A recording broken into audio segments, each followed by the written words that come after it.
Thank you, Peter. And remember, gratitude. Gratitude with 2 T's. I don't know if you noticed that, but that's part of the artist's prerogative, I guess. Our next speaker is Lynne Twist. Lynne has been a recognized global visionary committed to alleviating poverty and hunger and supporting social justice and environmental sustainability. That's a big agenda there. From working with Mother Teresa in Calcutta to the refugee camps in Ethiopia and to threatened rainforests on the Amazon, Lynne's work has brought a deep understanding of the times we're living in. Please welcome Lynne. Can you bring the house lights up a little bit so I can see who I'm talking to? Can you do that? Great. Hi. I've never spoken to a Wall Street audience before, so I want to see you. As a person who's an activist, a global activist, a fundraiser, a philanthropist, someone who loves to ask for money, I do it all the time. In fact, I have to restrain myself from not asking you for money right now. I've been a philanthropist and a fundraiser all my life for the things that I believe in. And I wrote a book called The Soul of Money. And I wrote that book because when you work on hunger and poverty, when you raise money, when you travel the world, when you sit at the feet of someone like Mother Teresa, you begin to understand that a lot of the problems we face are connected with a distorted, difficult, and untransformed relationship that we have with money. And the book, The Soul of Money, people ask me, does money have soul? Well, no, but we do, and we can give soul to money in the way we earn it, in the way we spend it, in the way we invest it, in the way we save it, and in the way we contribute it. And I've learned my lessons about money, not here on Wall Street. I'm not a financial banker. I didn't really even pass economics that I can remember. But I've learned my lessons about money from people I used to call poor. And when I use that label now, it rankles me because I know them. I've worked with them.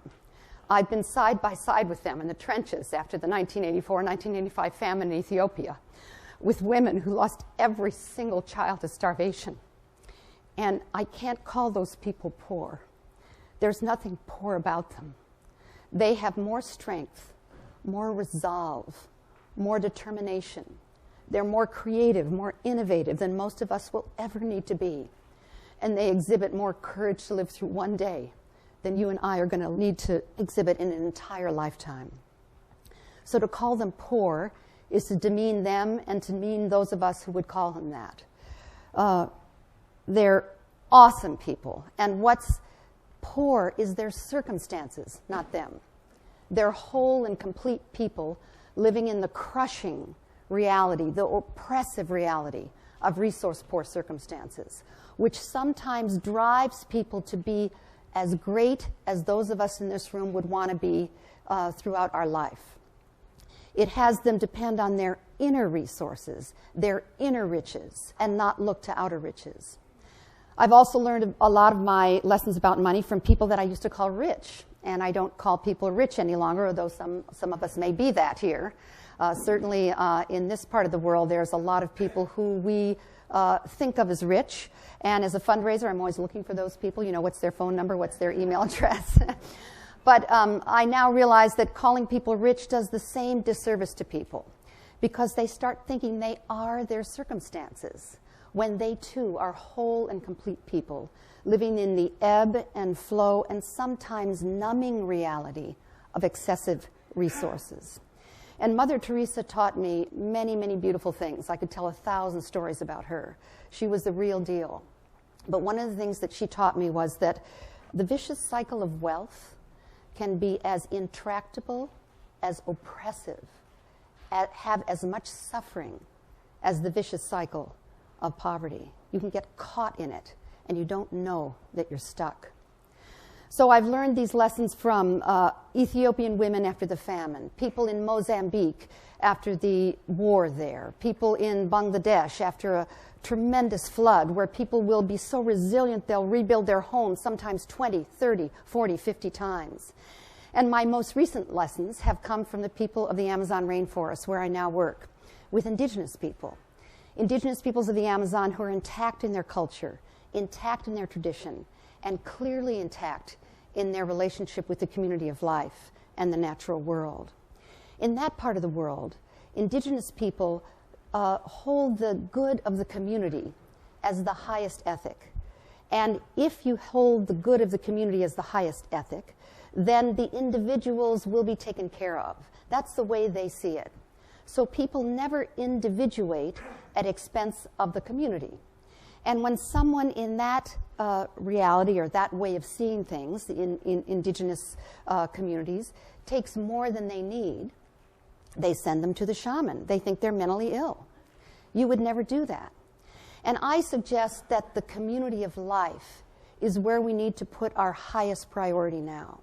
We are living at a time in history where, for the first time ever, humanity, one species, is using more resources from the earth than she can regenerate. And we've gone into what's called ecological overshoot or ecological debt. The year that began was 1987. Scientists can put a date on it. It was 1987 that we went over that one Earth line. We now, 25 years later, 26 years later, use 41% more resources than the Earth can regenerate. If you think about that, realize that we're living off an ecological credit card we can never pay back. And I assert to you, standing right here on Wall Street with Wall Street right there at the back and having just rung the bell downstairs with the other speakers, that the financial crisis we've just lived through is not only the result of some greed, yes, some banking practices that weren't too cool, yes, some mortgages that weren't that solid, yes, and a lot of things that it's been attributed to, lack of this regulation or that, but it's actually a reflection of the ecological crisis. That the economy is a subset of the ecology. Eco, they are related. This stage, this screen, my blouse, the microphone that's picking up my voice, all comes from the earth. Everything comes from the earth. And we are now using 41% more resources than the earth can regenerate. We are in deep ecological debt. And the economy, being a subset of the ecology, now is revealing and mirroring that back to us.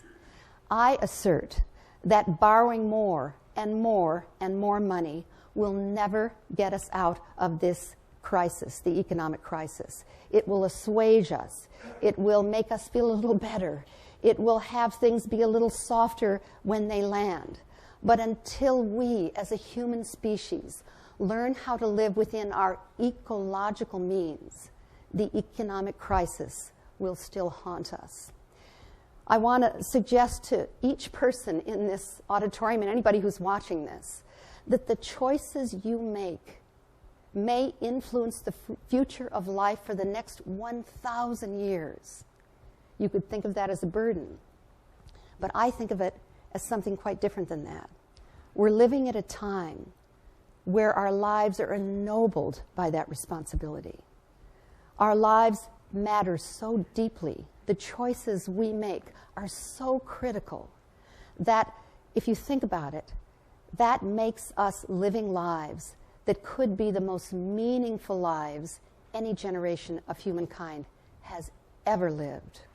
We have the opportunity to turn the tide from an inhospitable, unsustainable, really dangerous future, which is where we're headed, to a hospitable, nurturing, sustainable future by the choices we make.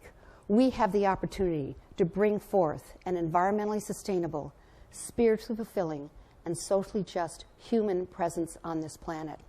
And we can do that in the way that we use money. Rather than using money as an end, use it as a means to serve the planet, serve each other, and be in communion with the community of life.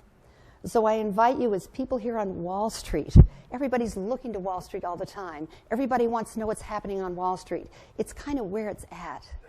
I invite you to consider the possibility that this, of all places on earth, could be the place where the tide turns. Business is the largest institution on earth. Business has a huge responsibility now. at a time when we're in a kind of crisis that we go numb to because it's so big we don't know what to do about it.